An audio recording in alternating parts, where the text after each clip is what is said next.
Hello and welcome to another special edition of Logo, a show where we talk not only about brands but also what goes into making one. I'm Bhairavi Iyer.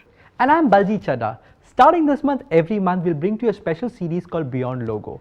Curated and designed by country director Landor Associates Lulu Raghavan, Beyond Logo will look at case studies of companies which have continuously invested in brand experience and have partnered with various stakeholders including employees to deliver on that promise.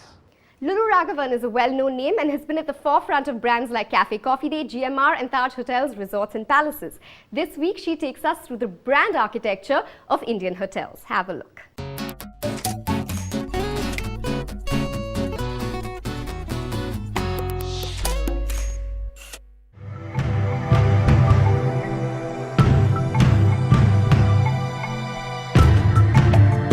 Hi, this is Lulu Raghavan, and for the next half an hour, I'm going to take you through the brand transformation of Taj Hotels, Resorts and Palaces. This is the brand we've all grown up with. Taj, one of the oldest and most revered brands from the house of Tatas. But the 107-year-old Indian hospitality brand found itself at a crucial tipping point in 2004. The Taj Hotels, Resorts and Palaces portfolio, with over 97 hotels in 10 countries, felt the need to re-examine its portfolio. The Taj name appeared on most, if not all, properties, but in different ways, which was creating a mismatch of consumer expectations. You've been involved so intricately with the brand architecture journey from the very beginning. Can you give us a little bit of a flavor of what the challenges, frustrations have been along this long journey? It all starts off from how the company grew. Till 1971, the Taj group of hotels, as it was known then, had only one hotel in its portfolio. This one, the one we are sitting in, the Taj Mahal Palace. In 71-72, the new tower wing of this hotel came up as the first addition to inventory in the Taj. After that, there's been a period of rapid expansion through the 70s, 80s, 90s and now, but let me stop at till the 90s. There was rapid growth, but very opportunistic growth. And the Taj picked up some of the finest properties, locations, sites and hotels. And perhaps the last thing on the management's mind at that point was branding. It was about what's a good deal? Isn't this a fantastic opportunity? Let's grab it. First mover advantage. So we grew rapidly, and every hotel became a Taj something or the other. So by the 90s, we've got this portfolio of 70 odd hotels, all of which are Taj Mahal or Taj Palace or Taj Garden Retreat or Taj Residency or a Taj View Agra or a Taj Ganges Banaras, and hotels of varying product quality and experiences were all Taj something or the other. It became confusing. It started impacting the brand. We knew it from common sense within, but we also knew it from research. Customers started telling us.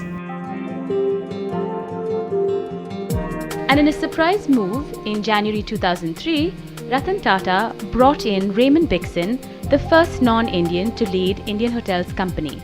With a 30-year career in hospitality across 4 continents, Raymond Bixen had one tough task ahead of him, and that was to align a mixed bag of properties and brands. And this is what he had inherited. Well, it's a 110-year-old company. So to sort of migrate from a overall umbrella of Taj, but covering all the gamuts of 2-star, 3-star, 4-star, and 5-star hotels, there's a real big difference in a gap between what the reality and what the guest experience is. So that brand was extremely important, is that our Taj brand was being diluted by sort of say different quality products and services. As a part of the overall brand rehaul exercise, Taj commissioned intensive research and focus groups. Taj discovered the inconsistencies in service delivery and proposition across the properties. To nobody's surprise, the findings confirmed that although Taj retained its celebrity status, it was losing the emotional appeal critical for a top-end luxury brand.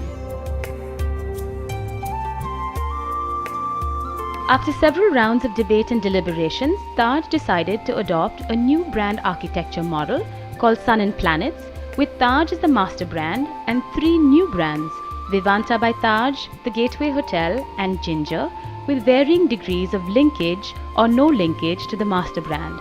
This was a whole new multi-brand strategy, quite a departure from the earlier structure of Taj Business, Taj Luxury and Taj Leisure. The brand architecture now is designed to have distinct brands to cater to distinct consumer segments, with each brand offering a customer experience true to its positioning. Taj is about reinventing tradition. Vivanta by Taj is about a stylishly spirited experience. The Gateway Hotel offers welcome perfection, and Ginger is about smart basics. In our case, for a 2-star budget economy hotel, Ginger Hotels, a 3-star upscale hotel like Gateway Hotels and Resorts, a 4-star brand like Vivanta by Taj Hotels and Resorts, and also luxury, so Taj Hotels, Resorts and Palaces. So those umbrella brands and following those 4 brands, I think for us was extremely important in not sending a confusing message out to both the consumer and to the associates or to the staff who have to actually make it happen. New uniforms, new china, new silverware, new talk lines, in fact. And also maybe even behavior patterns of what you do. Those are all important. In a Ginger hotel, there are no bellmen. It's a no frills hotel. So you just wheel your bag in and you're given your room. And whereas in a luxury hotel, we practically carry you to your room. But the task was not easy. Implementing the new brand architecture required clear definition of the target customer, the brand promise, and the customer experience, as Raymond Bixen puts it. You know that in a hotel, on an average day, there are about 32 to 34 points of contact, moments of delight. So you could say there are 32, 34 chances a day to blow it if your brand doesn't deliver on that promise. So we had to clarify and we had to clear up our umbrella Taj brand of meeting all things to all people to being more focused and directed from a guest perspective, from the stakeholder, the staff who have to actually deliver and make it happen. And obviously from an overall perspective of how it blended into our overall group strategy of Taj Hotels.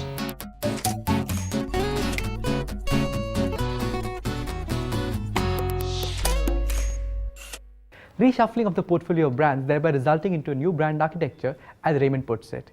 Time now to move to a short break, but don't go away. On the other side, Lulu Raghavan talks to the marketing and finance heads of Indian hotels, and she tells us how it wasn't a cakewalk. All CFOs or most CFOs would consider investments behind brands to be a cost. I would consider it to be investment behind an asset.